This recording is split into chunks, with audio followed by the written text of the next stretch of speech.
At the start of the summer, all was not well with Napoli. Despite qualifying for the Champions League for the first time since 2019, the club's enigmatic president Aurelio De Laurentiis made it clear that costs had to be cut. Sure enough, both of Napoli's all-time top scorers Lorenzo Insigne and Dries Mertens moved on, along with the influential pair of David Ospina and Fouassi Ghoulam. Fabian Ruiz was sold to PSG and their long-serving centre-half Kalidou Koulibaly to Chelsea after rejecting a new deal in Naples. Manager Luciano Spalletti had been adamant that he wanted to keep the Senegal captain, claiming he would chain himself to the gates if he was sold. He bemoaned, "You can buy a player, but it takes years to create someone who is a leader in the locker room." And parts of the Napoli faithful wanted Spalletti to go too, still unhappy that their Scudetto charge had fallen short last season. The club's ultras were so frustrated with the former Roma coach, in May they stole his car and unveiled a banner saying he would only get it back if he quit. However, the 63-year-old stayed put, recognising that the squad had reached the end of an era before hailing the beginning of a new cycle when Giovani Simeone was signed on June 30th. The Argentine striker, who netted 17 for Hellas Verona last season, formed a new-look attack alongside Sassuolo's hugely talented Giacomo Raspadori.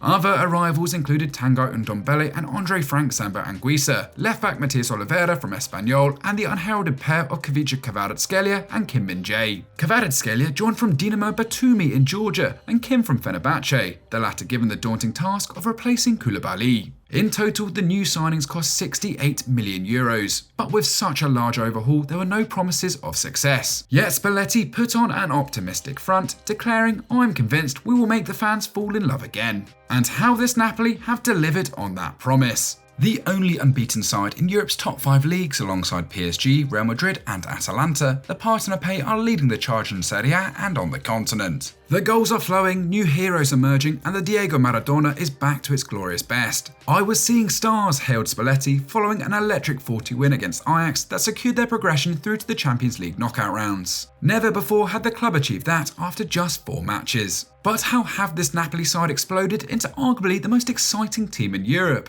In our latest EFD Explained, we are heading to Naples to break down the team that everyone is talking about. After victory over Ajax, Spalletti was asked about the secrets behind his goal-scoring machine. "Systems no longer exist in football, it's all about spaces left behind the opposition," he said. "You must be quick to spot them and know the right moment to strike, have the courage to start the move even when pressed." While not giving much away, those words do help explain why Napoli's attack has been so potent. At the time of writing, they're top scorers in Serie A on 25 goals from 10 games, while no one comes close to their 20.2 shots a match. And it gets better in the Champions League thanks to another 17 goals. That works out at 4.25 a game, which if they can maintain over their final 2 matches will see them threaten Bayern Munich and PSG's record of 25 goals in the group stages. Rangers still have a trip to the Diego Maradona to come, so don't hold your breath.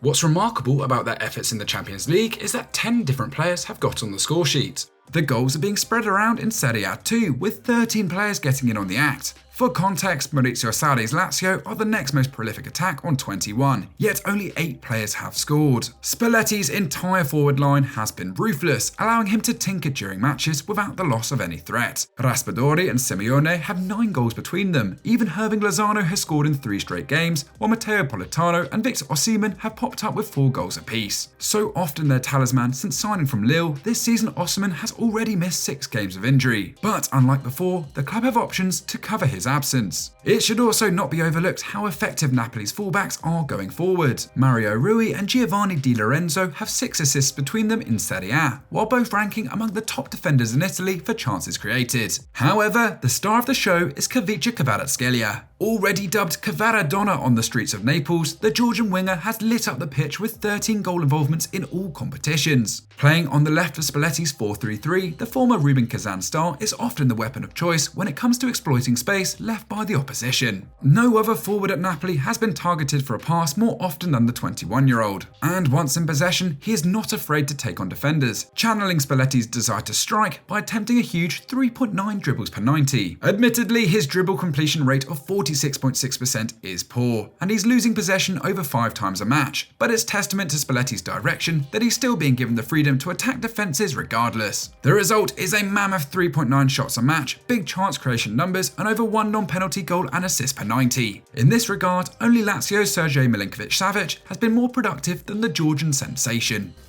But Kvaratskhelia isn't the only Napoli player given license to express himself, with 6 members of the squad completing over 1.5 dribbles a game. Although for this strategy to be effective, the ball has to find runners in space, and to do that, Spalletti has turned Napoli into a patient but ruthless passing unit who control the tempo against whoever they face. As a team, they don't run themselves ragged, and Khvicha is currently their most active player, ranking way down at 26th in Serie A for distance covered per game. Instead, they prefer to dominate possession and move the ball quickly to distort the opposition. Only Fiorentina enjoy more possession than the Partenopei, who have 5 players in the top 16 in Serie A for passes per match, led by Kim at centre half. Special credit, however, must be given to the engine room of the side, mainly Khvicha, Lobotka and Zielinski. Khvicha and Lobotka are charged with regaining possession, both leading the side for pressures before dictating the tempo of play. Both have a pass accuracy over 89% and are composed in the face of the opposition, completing over 5 passes per 90 under pressure. Lobotka has even been likened to Andres Iniesta by Spalletti due to the way he's orchestrated the midfield. Their ability to create space for their wide men means after 9 games they'd scored more from crosses than any other side in Serie A, despite ranking 13th for crosses and corners attempted. Praise here must go to Zielinski, who is primarily focused on playing the final ball that unlocks the opposition defence. This makes him the perfect complement to Khvicha and Lobotka, while he leads the team for assists and key passes. Spalletti also has midfield quality off the bench in Elif Elmas and Ndombele, both players who have bought into their manager's demands. As the saying goes, work smart, not hard, and the lack of running combined with accurate passing shows Napoli have found the perfect balance. And this approach should help them across a long and grueling campaign, and help avoid the burnout that saw their Scudetto challenge fall short last term. Napoli's defence also deserves plenty of credit, in particular Kim Min-jae. The former Fenerbahce man has made a seamless transition from the Super League to Serie A, helping gloss over the loss of Koulibaly. The South Korean leads the side for clearances on 4.9 per game and ranks 5th in all of Italy for aerial wins, not to mention the fact he scored twice, playing his part in Napoli's epic attack. It must be said, the team isn't quite as watertight as last year, conceding 6 more times than at the same point after 10 games, but their flowing forward line more than compensates for the chances they're giving up. Napoli sporting director Cristiano Giacomo can be proud that his summer recruitment drive has been so successful, but key to the Partenopei's emergence rests firmly with Spalletti. He may claim not to have a system in place, but his coaching has continued to elevate the side over the past 2 years. The result is one of the most effortless and attractive teams in Europe. It's only October, so there's still a long way to go, but the city of Naples is dreaming of Maradona once more, and that is all down to Spalletti. So that was our look at how Napoli have become the best team in Europe, but what do you guys make of Napoli? Let us know in the comments down below. If you enjoyed this video, smash the like button and subscribe to EuroFootball Daily so you never miss one of our videos. We'll see you next time.